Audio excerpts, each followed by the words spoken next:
मुझे आज फक्र महसूस होता है कि वाकई अगर कहीं जाना है प्रोटेस्ट में तो एक मरतबा शाहीन बाग का दर्शन जरूर करें। न जनवरी अच्छी लगी न फरवरी अच्छी लगी, न जनवरी अच्छी लगी न फरवरी अच्छी लगी, मुझे तो शाहीन बाग का प्रोटेस्ट बहुत अच्छा लगा। आया वो ऐसा जमाना जो सब बन गया दीवाना। मैं आपको फिर से ये शेर को दोहराना चाहता हूं क्योंकि आपने शेर पूरा होने नहीं दिया, बीच में ताली मार दी, इसलिए मेरा ज़हन भटक गया। न जनवरी अच्छी लगी न फरवरी अच्छी लगी, हमें तो शाहीन बाग का प्रोटेस्ट अच्छा लगा। आया वो ऐसा जमाना जो सब बन गया शाहीन बाग के प्रोटेस्ट का दीवाना। सब एक ही बात कहता था कि सीए, एनआरसी, एनपीआर भारत में मैं जब तक जिंदा हूं लागू नहीं होने दूंगा।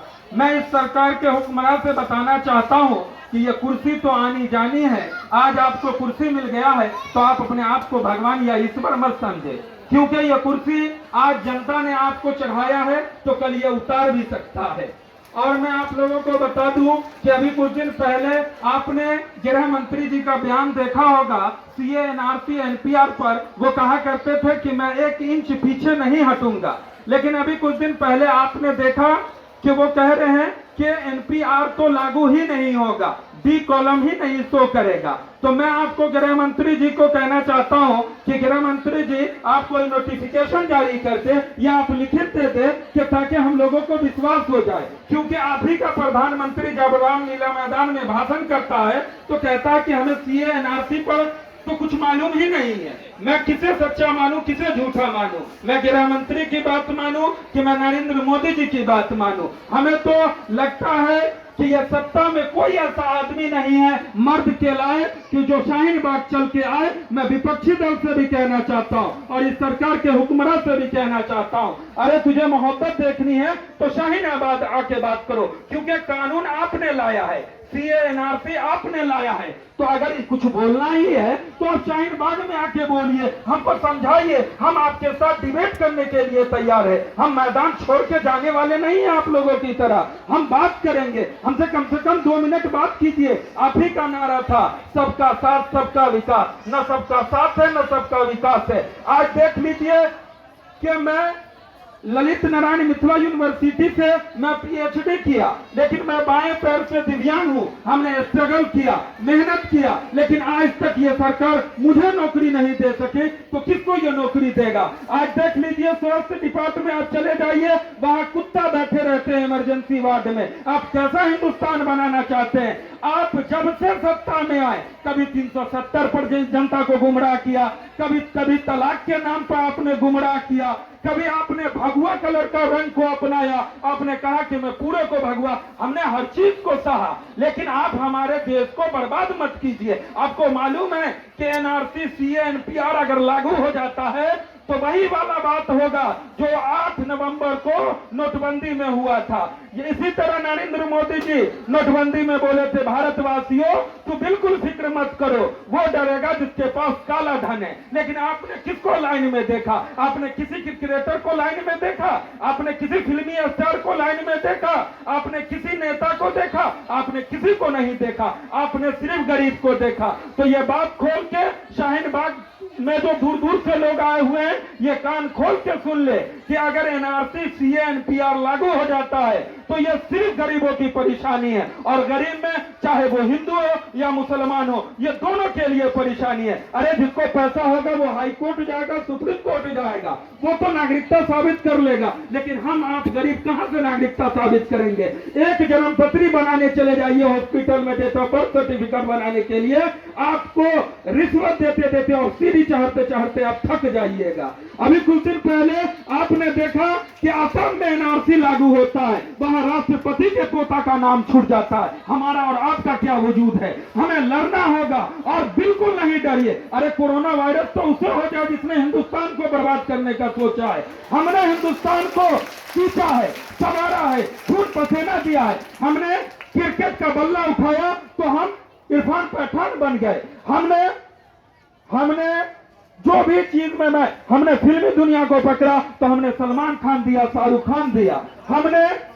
हमने म्यूजिक को पकड़ा तो हमने बिस्मिल्लाह खान दिया, हमने साइंस पकड़ा हमने एपीजे अब्दुल कलाम दिया। ए हिंदुस्तान, तू हमें कहता है कि तू हमारा हिंदुस्तान का, हम अपने आप को फक्र महसूस करते हैं कि हम हिंदुस्तानी हैं, क्योंकि इस हिंदुस्तान के अंदर जो मिठाई, हिंदुस्तान में एक बड़ी सही चीज हमने देखने को मिलता है कि हिंदुस्तान में आपका किसी से रिलेशन हो ना हो, लेकिन लोगों की मोहब्बत से यह आपको महसूस होगा कि आप तन्हा नहीं है, आप अकेला नहीं है। आप देख लीजिए कि 95 दिन से शाहीन बाग में प्रोटेस्ट हो रहा है। डॉक्टर कहती है कि कोरोना वायरस से आप एहतियात कीजिए। जब मैं 4 घंटे से यहाँ बैठा हुआ हूँ, हमने किसी हुक्मरान को नहीं देखा, हमने कभी नहीं देखा कि कोई बड़े बड़े डॉक्टर आए हो जो शाहीन बाग में मरीजों को देखे हो, या छोटे छोटे बच्चे लेके औरतें बैठी रहती है। इनका क्या शौक है कि ये बैठे, लेकिन ये इसलिए बैठी हुई है कि ये भारत के अखंडता और एकता को ये मिटाना नहीं चाहते हैं। ये कहते हैं कि आप मुझे 1 कदम चल के साथ चले, हम आपके साथ 10 कदम चलने के लिए तैयार हैं।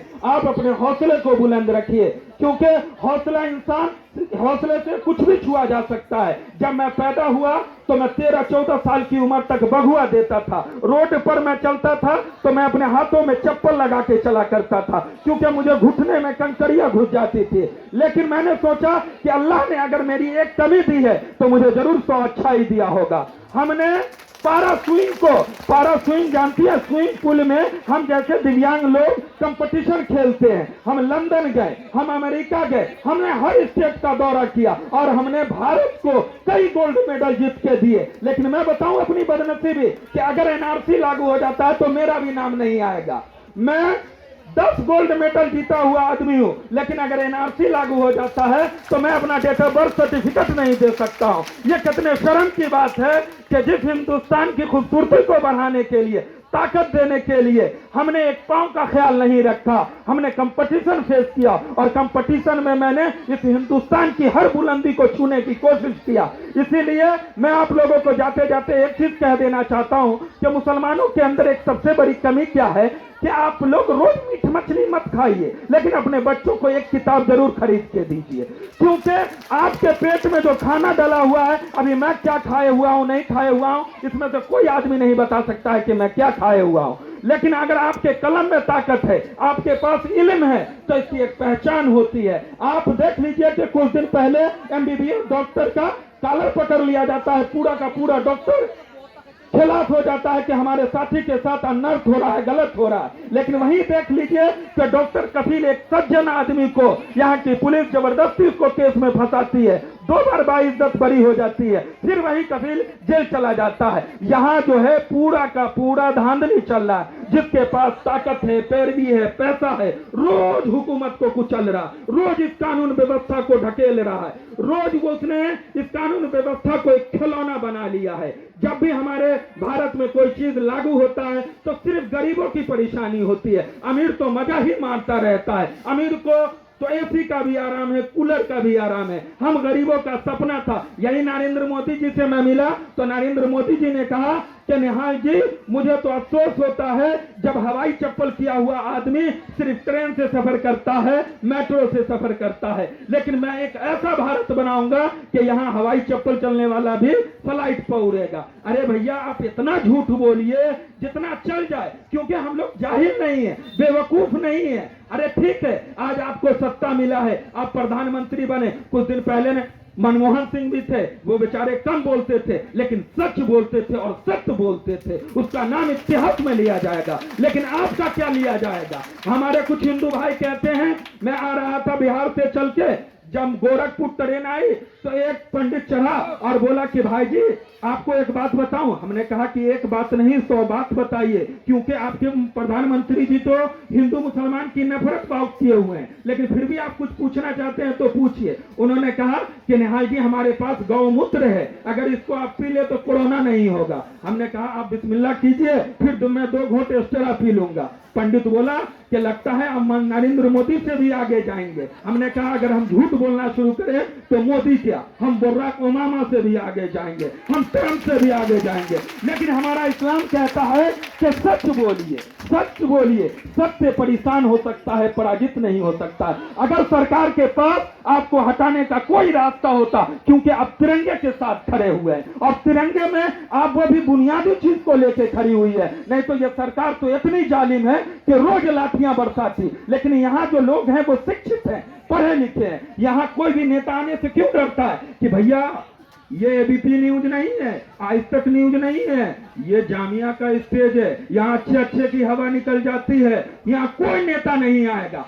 अभी अमित शाह जी हमारे गृह मंत्री जी कहते हैं कि एनपीआर लागू नहीं होगा। अरे भैया लागू नहीं होगा, आप प्रस्ताव पास कर लीजिए। अभी देख लीजिए कि बिहार में डबल इंजन की सरकार चल रही है। क्योंकि मैं बिहार का हूं इसलिए बिहार की बात तो दो लाइन आपको कहना चाहता हूं। यहाँ डबल इंजन सरकार चल रही है, जेडीयू और बीजेपी की सरकार चल रही है। आप देख लीजिए कि नीतीश कुमार जी को न तो प्रधानमंत्री बना सका और न तो गृह मंत्री बना सका कि भैया आप ये एनआरसी का समर्थन करें। यहाँ तक के जिसकी गठबंधन की सरकार है वो बगावत कर रहा है। हम कैसे यकीन कर ले? जब एक मुख्यमंत्री आप पर यकीन नहीं कर रहा है तो हम पर आप कैसे यकीन का उम्मीद रखते हैं? इसीलिए मैं आप लोगों को बता दूं कि इस शाहीन बाग की खूबसूरती को देखकर मुझे और वक्त देने का मन करता है। मेरा मन करता है कि 2 दिन 3 दिन अपने ट्रेन की टाइमिंग बढ़ा दूं। मैं आप लोगों को कह दूं कि मैं जून की 4 तारीख को भोपाल में मैं इंटरनेशनल गेम खेलने जा रहा हूं। आप लोग दुआ करें कि मैं 11वां गोल्ड मेडल जीतूं और इस मेरे हौसले के लिए आप लोग जोरदार तारीफ करें, क्योंकि मुझे पैर न रहते हुए भी मैंने हिंदुस्तान को सोने की चिड़िया की तरह देखा था और मेरा सपना है कि मैं मरते मरते तक ये सोने की चिड़िया देखूं। क्या हो जाएगा? हमें आज तक सरकार ने दिया तो क्या दिया? ये पहली मर्तबा एक ऐसा मौका होगा जो हिंदुस्तान में किसी को बोलने का हक दिया गया।